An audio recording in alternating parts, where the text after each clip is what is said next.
இன்றைக்கு நம்ம பார்க்க இருக்கின்ற தலைப்பு மனச்சுத்தம், குணச்சுத்தம், உடம்பு சுத்தம், ஆன்ம சுத்தம். மனிதன் இறைவனை தேடுவதற்கு யாத்திரைகள் செல்ல வேண்டிய அவசியம் இல்லை, விரதங்கள் இருக்க வேண்டிய அவசியம் இல்லை, பதிகங்கள் பாட வேண்டிய அவசியம் இல்லை, பெரியோரை வணங்க வேண்டும் என்ற அவசியம் இல்லை, இறைவனை வழிபாடு செய்து விரதங்கள் இருக்க வேண்டும் என்ற அவசியமும் இல்லை. இந்த மனச்சுத்தம், உடல் சுத்தம், குணச்சுத்தம் இருந்தாலே போதும், ஆன்மா சுத்தமாகிவிடும், நீங்க இறைவனை அடைந்து விடலாம் என்பது இந்த தலைப்பினுடைய நோக்கம். எப்படி அடைவது? இப்ப நம்மலாம் ஒரு 20 பேர் அப்படியே தேர்ந்தெடுத்து, இங்கிலீஷ்ல சொன்னோம்னா ஃபில்டர் பண்ணி ஒரு 20 பேர் மட்டும் வந்திருக்கீங்க. அந்த 20 பேரும் எதற்காக வர்றீங்க? ஒரு ஆன்ம லாபம் தேடி வர்றீங்க, மனதிற்கு அமைதி தேடி வர்றீங்க. இந்த அமைதி உங்க வீட்டில இருந்தே வச்சுக்கலாமே. ஏன்னா இப்பெல்லாம் ஆன்லைன் கிளாஸ் எல்லாம் நிறைய நடக்குது. உலகம் பூரா ஆன்லைன் கிளாஸ் தான். நேரடியாக ஆசிரியரை பார்க்க வேண்டியதில்லை. எல்லாரும் 8 மணிக்கு உட்காந்து ஆஜராயிட்டேன் சொல்ல ஆரம்பிங்க அப்படின்னு சொல்லும்போது ஒவ்வொருத்தர் பேசுறாங்க, அந்த கிளாஸ் எல்லாம் நடக்குது. அதை போலவே இந்த ஆன்மீகத்திலேயே நீங்க கிளாஸ்ல இங்க வர வேண்டிய அவசியமே இல்லையா? அங்கே வீட்டிலே உட்காந்துடலாமே. எதுக்கு இங்க வர்றீங்க அப்படின்னு சொன்னா, ஒரு சில விஷயங்கள் நேர்ல தான் பார்க்கணும். ஒரு சில விஷயங்களை மட்டும் நம்ம ஆன்லைன்ல என்ன வேணாலும் பண்ணிக்கலாம். ஆனா இதெல்லாம் உங்களுக்கு நேரில் சொல்லப்பட வேண்டிய தகவல்கள். மனிதன் இந்த விரல், இறைவன் இந்த விரல், இப்படி இருக்கிற விரல் இப்படி சென்று சேர வேண்டும். ஏற்கனவே உங்களுக்கு சின்முத்திரை என்ற தலைப்புல அடியன் பேசியிருக்கிறேன், பல தடவை சொல்லப்பட்டுள்ளது. இது ஆணவம், இது கண்மம், இது மாயம். இருக்கிறதே ஆணவம் தான் பெரிய உயரமாக இருக்கிறது. இதான் பாருங்க, யாராவது நம்ம கேலி பண்ணும்போது என்ன சொல்றாங்க? இப்படிதான் காட்டுவோம். யாரெல்லாம் கேலிக்கு ஆட்பட்டிருக்கீங்க? 1 2, வேற யாருமே ஆட்படவே இல்லை. 3 பேர் ஒருத்தர். இது நகைச்சுவையான கருத்து இல்லை, சிந்திக்கக்கூடிய கருத்து. ஒரு சில பேரு இப்படி காட்டுவான், ஒரு சில பேரு இப்படி காட்டுறான், ஒரு சில பேரு இப்படி காட்டுறாங்க, ஒரு சில பேரு இப்படி காட்டுகிறாங்க. இந்த 5 விரல்கள்லயே எவ்வளவு பாகுபாடுகள் இருக்கு பாருங்க. எந்த விரலை எந்த இடத்துல காட்டணுமோ அதெல்லாம் காட்டுறாங்க. ஆனா ஆணவம் என்கின்ற விரலுக்கு தான் எல்லாரும் ரொம்ப கோபம் வருது. இந்த விரலை நீங்க எங்கேயாவது போய் ஒரு நண்பர்கிட்டயோ சொந்தக்காரங்கிட்டயோ வீட்டுல நேரா பார்த்த உடனே இப்படி சொன்னீங்கன்னா ஒன்றும் சொல்ல மாட்டாங்க. இப்படின்னு காட்டிட்டீங்கன்னா அவர் என்ன பண்ணுவாரு? அடிக்க வந்துடுவார். வரும்போதே என்னவோ செஞ்சுட்டு வர்றாங்க. அவ்வளவு கொடுமையானது இந்த ஆணவம். அது நம்மில் அப்படியே ஒட்டி இருக்கிறது. ஆணவம், கண்மம், மாயை. இந்த 3ஐயும் விட்டு விலகணும். விலகி இந்த விரல் நேராக இறைவனை சென்று சேர வேண்டும். அதுதான் சனகாதி முனிவர்களுக்கு தட்சிணாமூர்த்தி சுவாமிகள் கூறிய சின்முத்திரை. வாயாலெல்லாம் சொல்லக்கூடாது, சின்முத்திரை அப்படியே முத்திரையாக காண்பிக்க வேண்டும். அந்த முத்திரையை காண்பித்தவர் தான் குருநாதர். அந்த குருவை தான் நம்ம வியாழக்கிழமைகள்ல வணங்குகிறோம். இந்த குருநாதர்களை போன்றவர்கள் தான் ஜீவ சமாதி அடைந்தவர்கள். இங்கு நம்ம எடுத்திருப்பது ஆணவ சுத்தம், கண்ம சுத்தம், மாய சுத்தம் எல்லாம் கிடையாது. அதெல்லாம் கொடூரமானது. அதெல்லாம் சுத்தப்படுத்தவே முடியாது. எவ்வளவு விளக்கமாறு என்ன எடுத்து தண்ணி எத்தனை தடவை நீங்க ஊத்தினாலும் அதெல்லாம் சுத்தப்படுத்தவே முடியாது. அதற்கு பாராக நீங்க என்ன பண்ணணும்? இதை சுத்தப்படுத்தினா அவங்க ஆட்டோமேட்டிக்கா வெளியே போயிடுவாங்க. ஒரு கதை சொல்லுவாங்க, என்ன அப்படின்னா, சனியினுடைய தாக்கம் குறைவதற்கு ஆஞ்சநேயரை வழிபாடு பண்ணுங்க, ராகு கேதுவனுடைய தாக்கம் குறைவதற்கு விநாயக பெருமானை வழிபாடு பண்ணுங்க, செவ்வாயின் தாக்கம் குறைவதற்கு முருகப்பெருமானை வழிபாடு பண்ணுவாங்க சொல்லியிருக்காங்களா? அது எதுக்காக? இவங்களும் ஒரு உறவு இருக்கிறது. இவரை வழிபாடு பண்ணா அவர் விலகி போவாரு, துன்பத்தை குறைவாக கொடுப்பார். அதே மாதிரிதான் இந்த ஆணவம், கண்மம், மாயை, இந்த 3ஐயும் கழுவவே முடியாது. கடைசி காலம் வரைக்கும் கூட கழுவ முடியாது. அதை நம்ம வீட்டில் உட்கார்ந்தவாறே நம்முடைய மனதிலேயே நம்ம கழுவ வேண்டும். அதுதான் மனச்சுத்தம். முதல் சுத்தம் நமக்கு வேண்டியது மனச்சுத்தம். மனசு சுத்தமாக வேண்டும். திருவள்ளுவர் ஒரு இடத்துல சொல்லுவார், மனத்துக்கண் மாசிலனாதல் அனைத்து அரண் ஆகுல நீரப்பன். நீங்க மனத்தால சுத்தமான ஒருவர் ஆகிவிட்டால் உங்களுக்கு வேற எந்த விரதம், நோன்பு எதுவுமே தேவையில்லை. மனசு சுத்தமாயிருச்சு. அந்த மனசு சுத்தமானாலே எல்லாமே உங்களுக்கு உண்மைதான் வெளியே வரும். உங்களுடைய வழி ஒழுக்க நெறியில தான் செல்லும், தர்ம நெறியில தான் செல்லும். யாரையும் அனாவசியமா நீங்க வைய வேண்டிய அவசியமே இருக்காது. உங்களுக்கு கோபமே வராது, குணம் ஓங்கி நிற்கும். அப்ப நமக்கு தேவை என்னது? முதலில் தேவைப்படுகிறது மன சுத்தம். மனதில் எந்த ஒரு விஷயமும் இருக்கக்கூடாது, ஒரே லெவல். உங்களுக்கு நோய் வாய்கள் அண்டாது. கோவிலுக்கு நீங்க போறீங்க, கோவிலுக்கு போனோம்னா உள்ள நுழைஞ்சோன்னா பலிபீடம் இருக்கும். முதல்ல கொடிக்கம்பம், கொடிக்கம்பத்துக்கு பக்கத்துல பலிபீடம் இருக்கும். அந்த பலிபீடத்துக்கு பக்கத்துல போய் கொடிக்கம்பத்தை பார்த்து நம்ம வணங்குகிறோம். மனிதனாக பிறந்த யாவருக்கும் ஏதாவது ஒரு சின்ன கெட்ட குணம் இருக்கும். சின்ன கெட்ட குணம், கெட்ட குணம் இல்லாத மனிதர்களே கிடையாது. ஏதாவது ஒரு கெட்ட குணம் இருக்கும். நல்ல குணங்கள் நிறைய இருக்கும். அந்த நல்ல குணங்கள் கெட்ட குணங்கள் எல்லாவற்றையும் நம்ம என்ன பண்றோம், அங்க விட்டுட்டு எதையும் இல்லாத ஒரு துறந்த மனிதனாகத்தான் நம்ம உள்ள போகணும். அப்படிங்கிறதுதான் அந்த பலிபீடத்தை நோக்கி கொஞ்ச நேரம் நம்ம வழிபாடு பண்ணி நம்முடைய கெட்ட குணங்களை எல்லாம் அங்க விட்டுட்டு போயிடுறோம். அதான் பலி கொடுத்து விடுகிறோம். கெட்ட குணங்களை அங்க பலி கொடுத்து விட்டு உள்ள போறோம். அதுக்காக தான் அந்த பலிபீடமே அங்க வச்சிருக்காங்க. இது இல்லாத கோவிலே இருக்காது. ஏதாவது இருக்கா கோவில்? சாதாரண நம்ம இங்க போனா கூட ஒரு சின்ன பலிபீடம் இருக்கு. ஆத்மநாத சுவாமி இருக்காரு, அதுக்கு முன்னாடி நந்தி தேவர் இருக்கார், சின்ன பலிபீடம் இருக்கும். பார்த்துருக்கீங்களா? கவனிச்சிருக்கணும். பார்க்கறது வேற, கவனிக்கிறது வேற. அந்த பலிபீடத்தை முதல்ல வழிபாடு பண்ணணும். நான் முற்றிலும் துறந்தவன், எனக்கு எந்த ஆசையும் இல்லை, மனதில் கெட்ட எண்ணங்கள் இல்லை, நான் உள்ளே செல்கிறேன் உன்னை வழிபாடு செய்வதற்கு. உள்ள போனவன 2 துவார பாலகர்கள் நிற்கிறாங்க. ஒருத்தர் இதை ஒன்னா காட்டுறாரு, ஒருத்தர் இப்படி வர சொல்றாரு. என்ன காரணம்? ஒரே மனநிலையோட நீங்க உள்ள போங்க. அந்த துவார பாலகர்கள் எங்க போனாலும் இதே சின்புத்திரையில தான் இருப்பாங்க. ஒருத்தர் ஒண்ணு, ஒருத்தர் உள்ளவா. அதே பல பேருக்கு இன்னும் தெரியாது. காரணம் என்ன அப்படின்னா, அந்த துவார பாலகர்களையும் வழிபாடு பண்ணணும். அவங்கதான் அந்த கோவிலையே காக்கின்றவர்கள். அவங்களை வழிபாடு பண்ணி மனம் ஒரே ஒரு மனம், ஒன்றிய மனமாக நம்ம உள்ள போறோம். மனசு ஓரளவுக்கு சுத்தமாக இருக்கிறது. அந்த இறைவனை நேரில் கண்டு நம்ம எல்லா விஷயங்களையும் அவர்கிட்ட சொல்றோம். இந்த பிரச்சனைகள்ல இருந்து என்னை நீ காக்க வேண்டும் அப்படின்னு நம்ம சொல்றோம். அவர் அருள் புரிகிறார். அப்புறம் வெளியே வர்றோம். முதல்ல நமக்கு இப்ப என்ன ஆயிடுச்சு? மனசு சுத்தம் ஏற்பட்டு விட்டது, மனம் சுத்தமாயிருச்சு. அதுக்கடுத்து நம்ம என்ன பண்ணணும்? குணச்சுத்தம். இதற்கு ஒரு சின்ன ஒரு பாடல் வரி. மனத்துக்கண் மாசிலனாதல் அனைத்து அரண். அதே திருவாசகத்துல உய்ய என் உள்ளத்துள் ஓங்காரமாய் நின்ற மெய்யா விமலா விடைப்பாகா. உய்ய என் உள்ளத்துள் ஓங்காரமாய் நின்ற மெய்யா விமலா விடைப்பாகா. மாணிக்க வாசகரே சொல்லிடுறாங்க, முதல்ல மனசுல நில்லு, அப்புறம் நான் எல்லாத்தையும் வெளியே சொல்லி உய்ய என் உள்ளத்துள் ஓங்காரமாய் நின்ற நனவினும் கனவினும் நம்பா உன்னை மனவினும் வழிபடல் மறவேன் அம்மான்.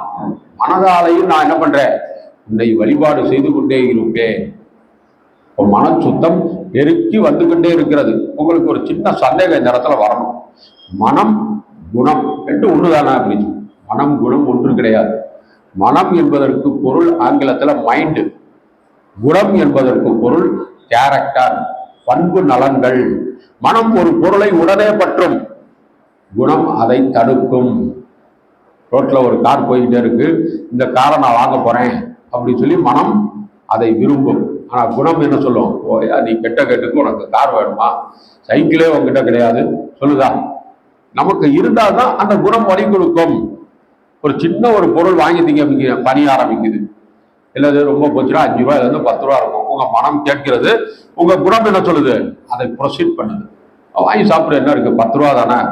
குழாய் புட்டு இருக்கு, வடை இருக்கு, பணியாரம் இருக்கு, ஏதோ நம்ம அவங்களுக்கு பிடிச்சதை வாங்கி சாப்பிடுங்க. அது நமக்கு ஏற்றது, நம்முடைய மனத்திற்கு என்ன உகந்தது என்று அந்த குணத்திற்கு தெரிந்திருக்கிறது. உடனே குணம் ஆர்டர் கொடுக்குது, எடுத்துக்கிறங்க அப்படின்னு. ஆனா பிடிக்காத ஒன்று, கிடைக்காத ஒன்றை பற்றி நம்ம நினைக்கும் போது நம்முடைய மனம் சஞ்சலமாகிறது. உழவன் கொம்புத்தேனுக்கு ஆசைப்படுதல். காலே இல்லை, கொம்புத்தேன் எங்க கிடைக்கும்? மலை உச்சியில கிடைக்கும். அப்ப நம்ம எங்க போகணும்? எப்படி ஏறுறது? கன்னிச்சாமி மாதிரி ஒரு ஆளை மேல உட்கார வச்சு அப்படியே கன்னிச்சாமியை கீழே விழுந்துட்டாருன்னா நமக்கும் கால் உடஞ்சு போயிடும், அவருக்கும் கால் உடஞ்சு போயிடும். அப்ப நம்ம ஆசைப்படக்கூடாது அப்படின்னு சொல்றது மனச்சுத்தம். இப்ப மனசு சுத்தம் ஆயிருச்சு.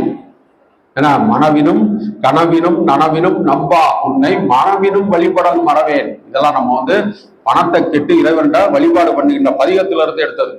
இதெல்லாம் உங்களுக்காக உட்கார்ந்து ராத்திரி பகலா தேடி பிடிச்சு எடுக்கிறது. சாதாரணமா இதெல்லாம் வராது. ஆய்வு என்று இறங்கிட்டா மண்டை காஞ்சி போயிடும்.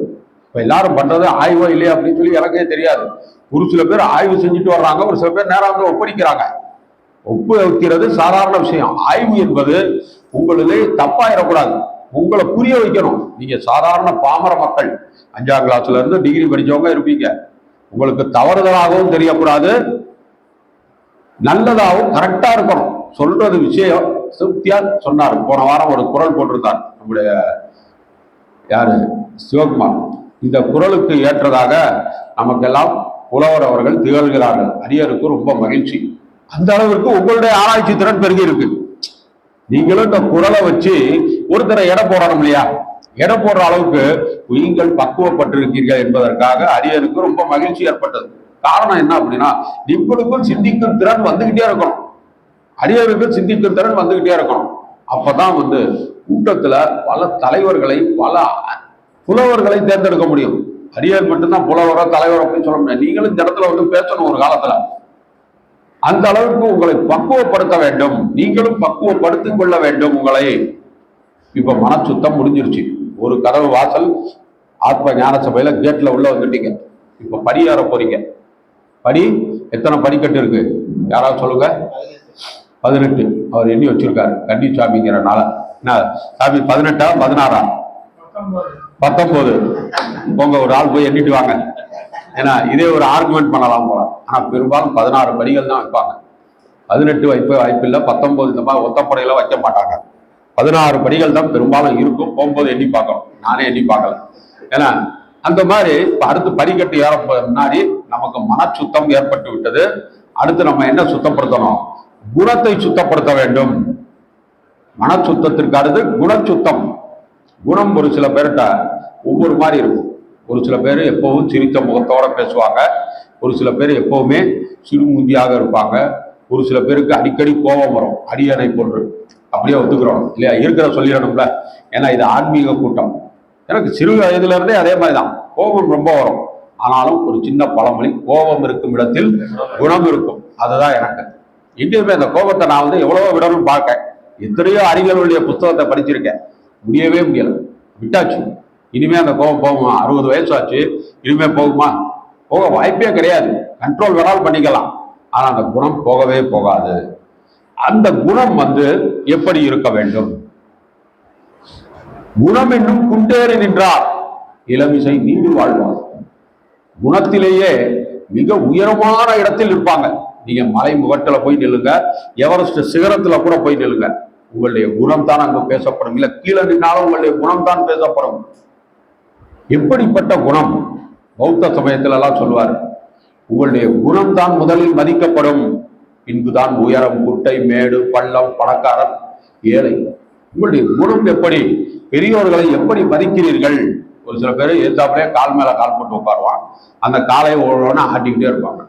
கேட்டோம்னா, இப்பதானே தான் நீங்க சொன்னீங்க குணம் என்பது குண்டேறி நின்றா. எனக்கு குணம் இதுதான். எல்லாரும் சிரிக்கிறாங்க, அழுகிறாங்க, பேசுறாங்க, வர்றாங்க, ஆனா எனக்கு காலாட்டி தான் பழக்கம். குணம் வந்துருச்சா? அவருடைய குணம் நமக்கு தெரிஞ்சிருச்சு. அந்த குணத்தை நாம மாற்றிக்கொள்ள வேண்டும், அந்த குணத்தை சுத்தப்படுத்தி கொள்ள வேண்டும். அதற்கு குணம் நாடி குற்றமும் நாடி அவற்றுள் மிகை நாடி மிக்க குழல் என்று வள்ளுவர் கூறுகிறார். குணத்தையும் குற்றத்தையும் பார்ப்போம், ஒவ்வொரு ஆளா நிக்க வைங்க, ஹைட் வெயிட் பார்க்குற மாதிரி குணம் குற்றம். ஆனா குணம் தான் நிறைய இருக்கும், குற்றம் 1 2 இருக்கத்தான் செய்யும். அதை விட்டுட்டு நிறைய இது இருக்கோ அதை மட்டும் எடுத்துக்கிறங்க. குணம் நாடி குற்றமும் நாடி அவற்றுள் மிகை நாடி மிக்க குழல் அப்படின்னு சொல்றார். அதுக்கு அடுத்து பார்த்தோமானால், வாக்கும் மனமும் இல்லா மனோலயம் தேக்கியை என்ற சிந்தை தெரிவித்து இருள் வெளி இரண்டுக்கும் ஒன்றிடம் என்ன? ஔவையாருடைய விநாயகர் அகவல் அதெல்லாம் சொல்றாங்க. வாக்கும் மனமும் இல்லா மனோலயம், வாக்கும் மனமும் ஒன்றாக இருக்க வேண்டும். மனம் எது நினைக்கிறதோ அதை குணம் மூலமாக வெளிப்படுத்த வேண்டும். அதனால பல பேர் என்ன சொல்லுவாங்க, எண்ணம் போல வாழ்வு, மனம் போல மார்க்கம். நம்முடைய குணம் எப்படி இருக்கு அப்படின்னு சொன்னோம்னா நம்முடைய வாழ்க்கை முறையை பார்த்தே தெரிஞ்சு கொள்ளலாம். பல பேர் சொல்லியிருப்பாங்க, அவர் என்னங்க அவர் குணத்துக்கு எங்கேயோ இருக்கார் சொல்றோமா. ஒரு சில பேர் என்ன பண்ணுவாங்க, குணமே சரியில்லைனா ஒரு மாதிரியா இருக்கார் பார்க்குறோமா. சமுதாயத்தில் எத்தனையோ பார்க்குறோம். குணம் என்பது மிக மிக முக்கியமானது. பல பேர் பல தொழிலில் இருக்கிறவங்களுக்கு குணங்கள் பற்றிய பாசனம் சொல்லுவாங்க. அவரை உள்ள போய் பார்க்கறதுக்கே பெர்மிஷன் வரலாமா அப்படின்னு உட்காந்துருக்க வரிசையா 2 பேரோட பேசிக்கிட்டு அவங்க பேசுவாங்க 2 மணி நேரம். நம்மளை 2 மணி நேரம் காக்க வச்சு நேரத்தை வீணடித்து விடுவார்கள். அங்கெல்லாம் குணம் இல்லை. காரணம் அவரோட போஸ்ட், நம்ம அவரை தேடி போயிட்டே இருக்கோம். கொஞ்ச நேரம் இருந்துதான் ஆகணும். அங்க போய் ஆன்மீகம் பேச முடியுமா? அங்க எனக்கு டைம் ஆகிட்டே இருக்கு, நீங்க பார்த்து உள்ள உட்காந்து சாதாரணமா தண்ணி குடிச்சுக்கிட்டு அப்படியே பேசிக்கிட்டே இருக்கீங்க அப்படின்னு நம்ம சொல்ல முடியுமா? நம்ம அவரை தேவைப்படல, ஆனா அவருடைய நட்பு நமக்கு தேவைப்படுது. அப்ப நம்ம அங்க இருந்துதான் ஆகணும். எத்தனையோ பேர் எத்தனையோ இடங்களுக்கு போறீங்க, அங்க கொஞ்ச நேரம் நிக்கணும்னா நின்றுதான் ஆகணும்.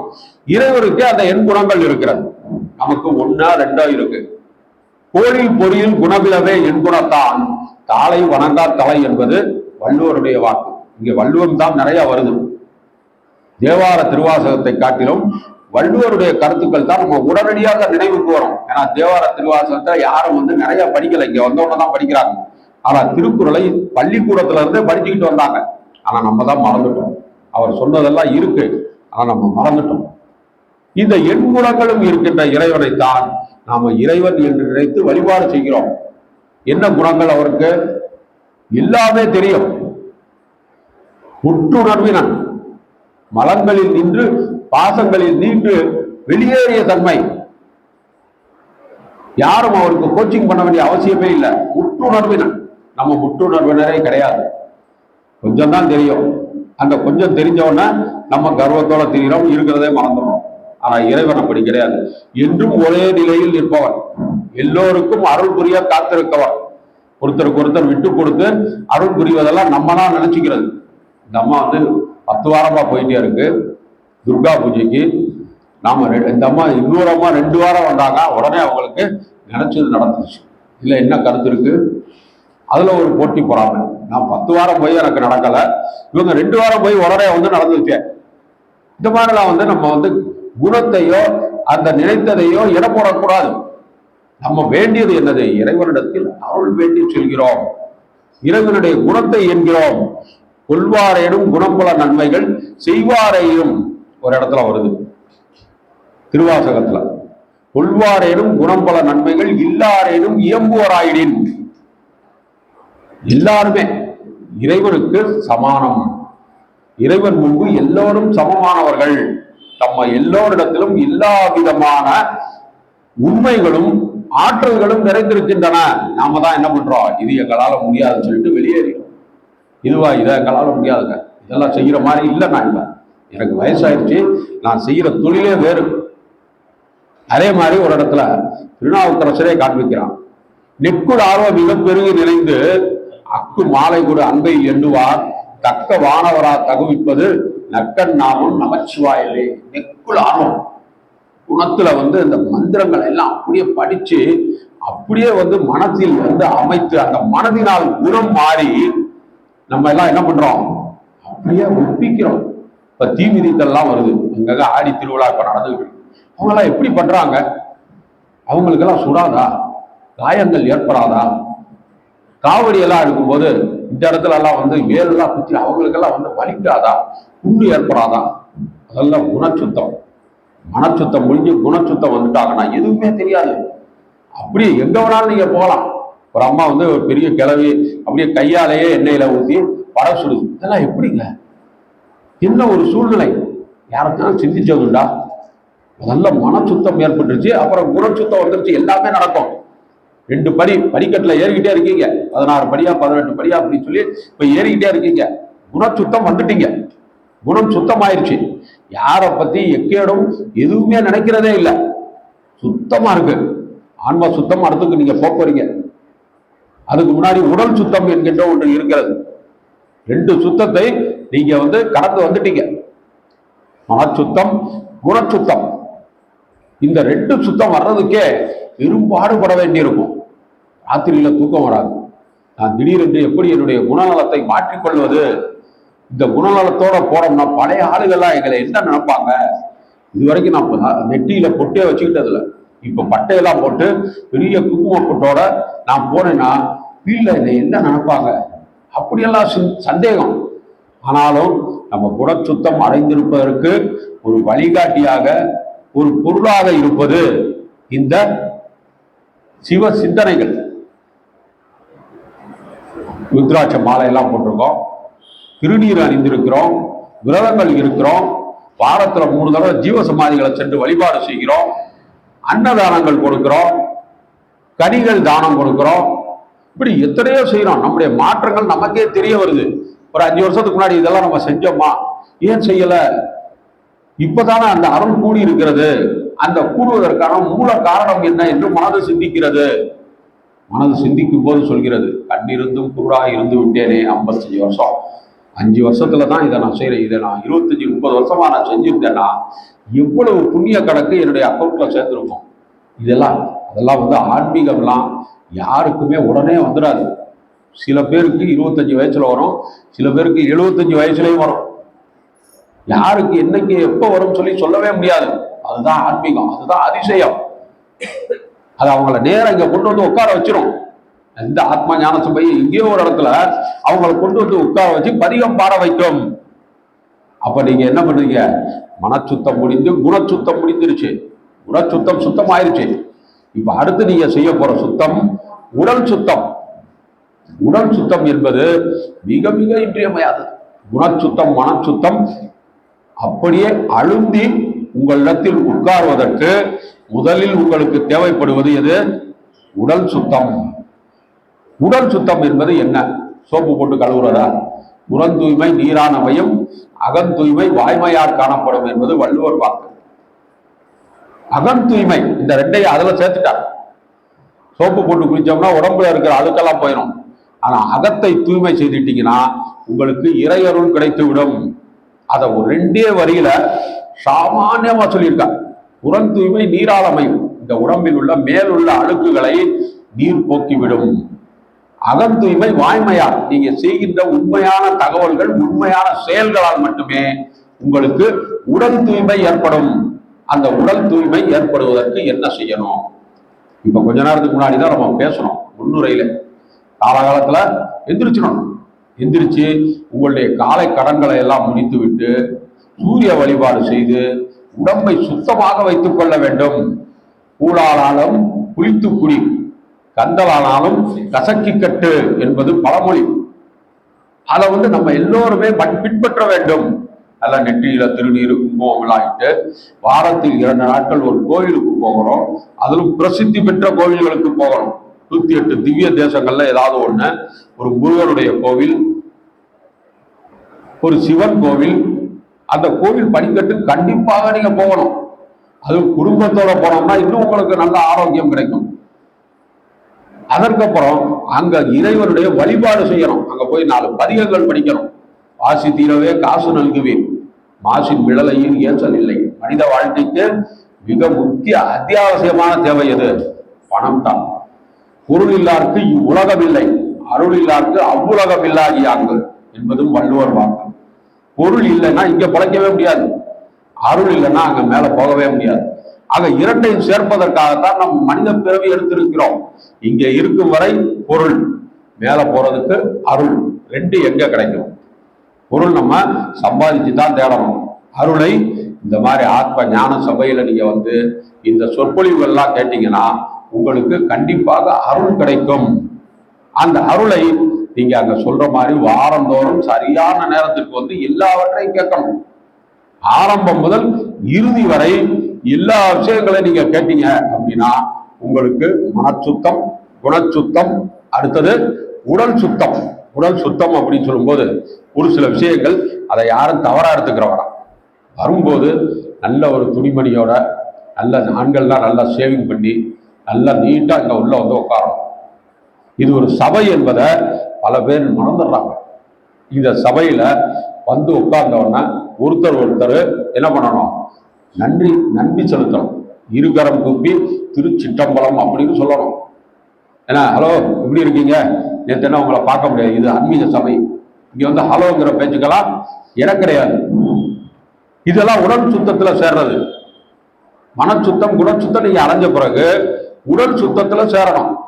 உங்களை போல வந்து ஒருத்தர் வந்து இருக்காரு அப்படின்னா அவர் எப்படி, இவருடைய நிலைமை எப்படி இருக்கே, நம்மளும் கொஞ்சம் மாறுவோமா, ஒரு ஸ்டெப்பு மாற வேண்டி இருக்கா அப்படின்னு சொல்லி மாறணும்.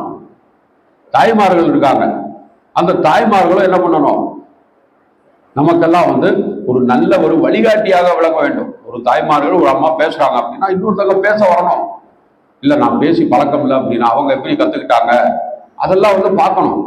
பார்த்து உடல் சுத்தத்தை அப்படியே பெருக்கிக் கொண்டே செல்ல வேண்டும்.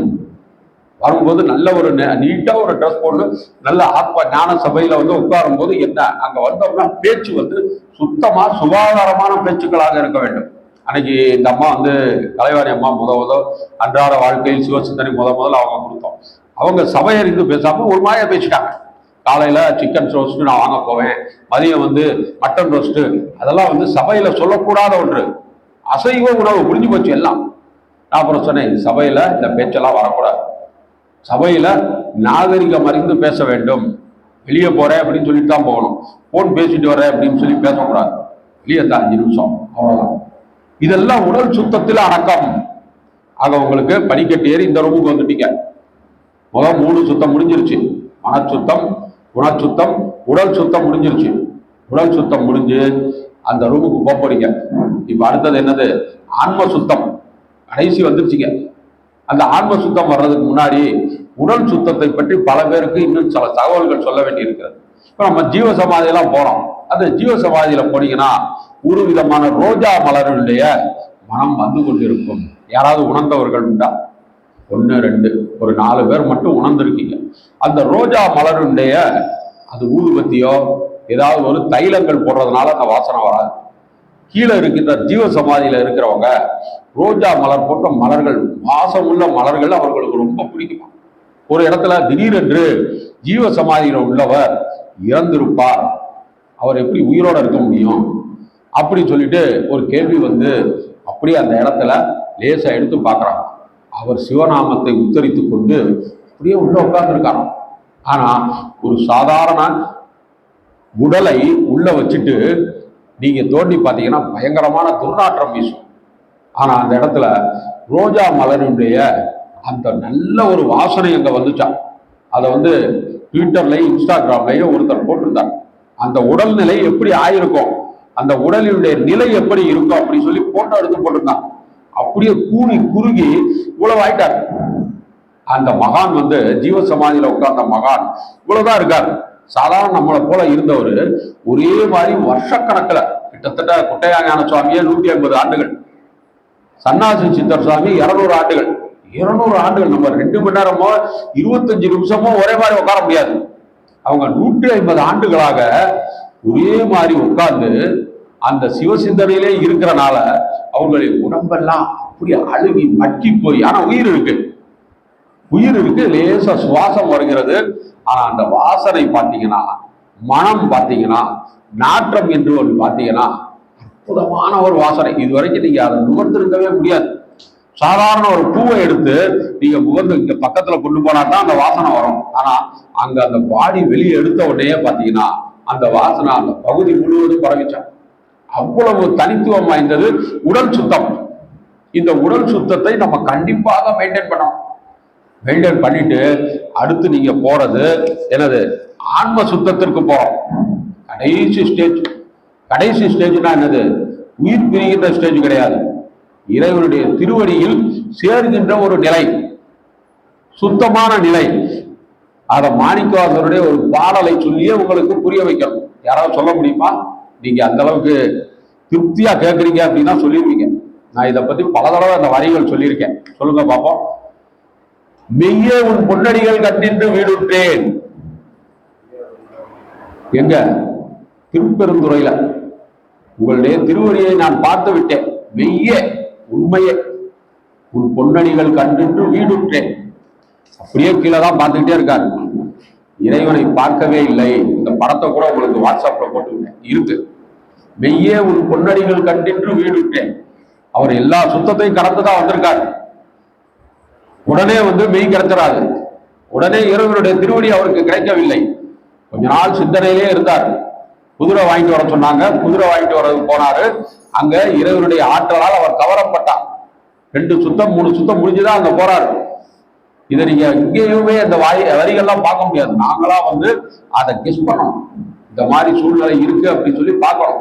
மெய்யே உன் பொன்னடிகள் கண்டுவிட்டு வீடுற்றேன், உய்ய என் உள்ளத்துள் ஓங்காரமாய் நின்ற மெய்யா விமலா விளைப்பாக புலம்புறான். பார்த்த பிறகு வாயில இருந்து வார்த்தைகள் வரிசையா வந்துகிட்டே இருக்கு, நிக்கவே மாட்டேங்குது. அதுதான் சிவபுராணம்.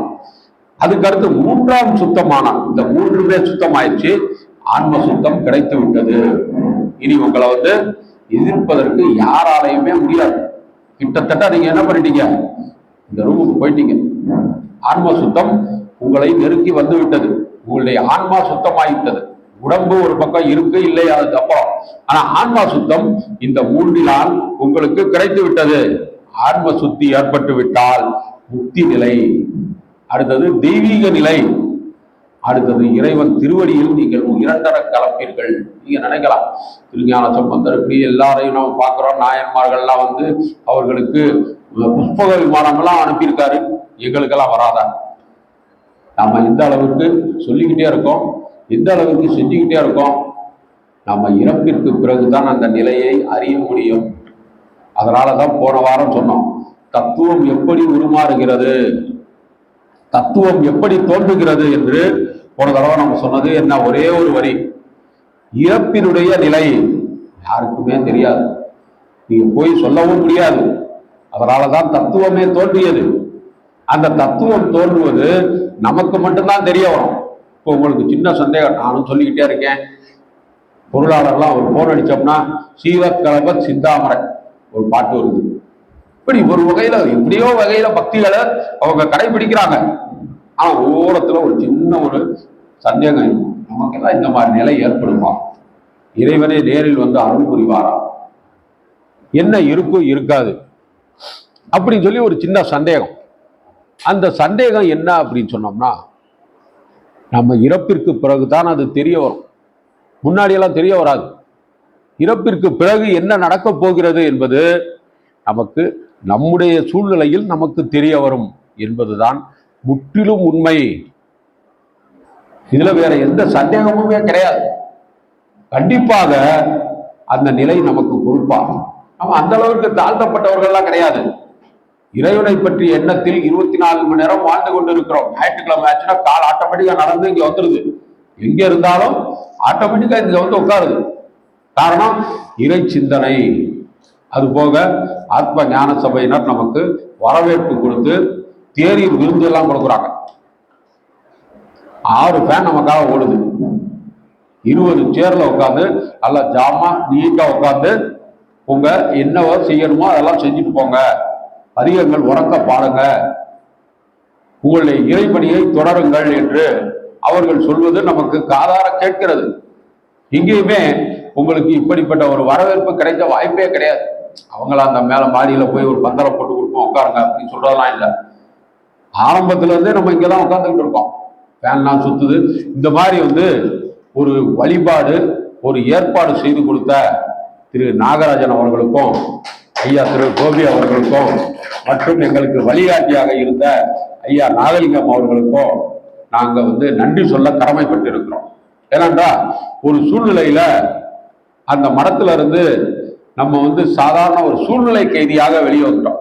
நல்ல திறன் இருக்கு, ஆனா ஒரு சூழ்நிலையில நீங்க வெளியேற வேண்டும். வீட்டுல போய் பதிகங்கள் படிங்க, வெளியே எங்கேயாவது உட்காந்து நீங்க ஏதாவது பேசிக்கிறீங்க, இங்கெல்லாம் உறக்க பேசக்கூடாது, மைக்கு வைக்கக்கூடாது, கதை சொல்லக்கூடாது, பிரசாதங்கள் கொடுக்கக்கூடாது, ஒருத்தர் வியாபாரம் பேசிக்கொள்ளக்கூடாது அப்படின்னு சொல்லி நம்ம வெளியே அனுப்புறோம்னா அடுத்த வாரமே நமக்கு இடம் கிடைச்சிருச்சு. இதுலயே நம்முடைய பக்தி திறன் உங்களுக்கு தெரிந்திருக்கும். அடுத்த வாரமே ஒரு 3 வாரம் வேலை தேடி கூட அலைவோம். கீழமாசி வீதி பஜாரு, ஏன்னா தானப்ப முதலி தெரு, வேலைமாசி வீதின்னு சொல்லிட்டு வேலை தேடி அலைவோம் பல பேர் கடைக்கடையா ஏறி இறங்கி. ஆனா அடுத்த வாரத்துக்குள்ளேயே இந்த தகவல் வருது. ஒரு பக்கம் மகாலிப்பட்டின்னு சொல்றோம், அந்த பக்கம் அதுக்கு வருவாங்களா? எங்களுக்கு ஒரு சின்ன சந்தேகம். நீங்க பாருங்க, உங்களுக்கு பிடிக்கலன்னா விட்டுறலாம். பார்த்த உடனே அந்த கால் வச்ச நேரம் என்னவோ இன்னைக்கு 97வது வார கூட்டத்திற்கு நம்ம வந்திருப்பது அவர்களுக்கும் ஒரு வெற்றி, நமக்கும் ஒரு பரிபூரண வெற்றி. இதிலே இறைவனுடைய அருளை நீங்க தெரிந்து கொள்ளலாம். மனச்சுத்தம், குணச்சுத்தம், உணவு சுத்தம், ஆன்ம சுத்தம் வரைக்கும் நம்ம போயிட்டோம். இந்த தலைப்பெல்லாம் யாருமே இங்க வரும்போது எதிர்பார்த்ததில்ல. வரும்போது பேசுவோம், நீங்க யாரா பதிகம் ஆரம்பிங்க, பதிகம் முடிஞ்சோன்னா ஏதோ ஒரு சின்ன கருத்து, இல்ல பதிக பொழிப்புரை, ஒரு நாயன்மாரை பற்றி ஒரு ஸ்தல வரலாறு சொல்லிட்டு போயிட்டே இருப்போம். ஆனா இன்றைக்கு நம்ம என்ன பண்றோம், எங்கேயோ போயிட்டோம். 97 வாரங்கள் கிட்டத்தட்ட கிளாஸ் முடிஞ்ச மாதிரி, 6ஆம் கிளாஸ், 8ஆம் கிளாஸ், 10ஆம் கிளாஸ், 12ஆம் கிளாஸ், காலேஜ் போற லெவலுக்கு நம்ம என்ன பண்ணிட்டோம், இங்கே வந்துட்டோம். அதுக்கு முக்கிய காரணம் நம்முடைய செயலாளரும் பொருளாளர்களும் நம்மை வழித்துணையாக நடத்தி கொண்டு செல்கிறார்கள். அவர்களுடைய பங்களிப்பு இன்னமும் நமக்கு வேணும். அவர்களுடைய பங்களிப்பு இன்னமும் வேணும். என்ன இன்னமும் வேணும், அவங்க ஏதாவது படம் இடம் கொடுக்கணுமா, அதெல்லாம் இல்லை. வாரந்தோறும் கரெக்டா 2 சைடு உட்காரணும். என்ன வேலையா இருந்தாலும் இதை முடிச்சுட்டு தான் போகணும். 2 மணி நேரம் 3 மணி நேரம் முடிச்சுட்டு இந்த சொன்னோடனே அவர் எந்திரிச்சு போயிட்டார், முடியல. ஏன்னா ஆமா, ஏன்னா அதை போல அவர்களுடைய பங்களிப்பு. பொதுவா நம்ம ஒண்ணுமே பண்ண முடியாது. செயலாளர் பொருளாளர் பதவி அவங்க தேர்தலில் ஜெயிச்சு வாங்கியிருக்காங்க. உங்களை போல 180 பேர் 200 பேர் இருக்காங்க. அவங்க கிட்ட ஓட்டளிப்பு கேட்டு கையை கட்டி நின்று எல்லார்கிட்டையும் அந்த போஸ்டை வாங்கியிருக்காங்க. அந்த போஸ்டை தக்க வைக்கிறதுக்கு அவர்களுக்கு ஆயுள் முழுவதும் வாய்ப்பு இருக்கு. நம்ம தேர்தல்லாம் 5 வருஷம் 3 வருஷம் அந்த மாதிரி இருக்கும். அவர்கள் ஆயுள் முழுவதும் அந்த பொறுப்பாளராக இருந்து அதை செய்யலாம். அதற்கு அவர்களுக்கு உரிமை கொடுக்கப்படுகிறது. இதுதான் கிட்டத்தட்ட நம்ம கடந்து வந்த பாதை. இப்ப இன்றைக்கு நம்ம மன ரீதியாகவே உண்மையாகவே நம்ம என்ன பண்றோம், மனச்சுத்தம், குணச்சுத்தம், உடல் சுத்தம், ஆன்ம சுத்தத்தை அடைந்து விட்டோம். இப்ப சொல்றத நீங்க வீட்டுல போய் கொஞ்சம் உங்கள் நெறிமுறை என்ன, உங்களுடைய மனசுல என்ன இருக்கு அப்படின்னு நீங்க தெரிந்து கொண்டாலே கிட்டத்தட்ட நீங்க ஆன்ம சுத்தம் அடைந்து விடுவீர்கள் என்பது அடியேன் நம்புகிறேன். வெள்ளிடை விலங்கல், தூரத்துல மலை தெரியுது, அந்த மலையை மறுக்க முடியாது.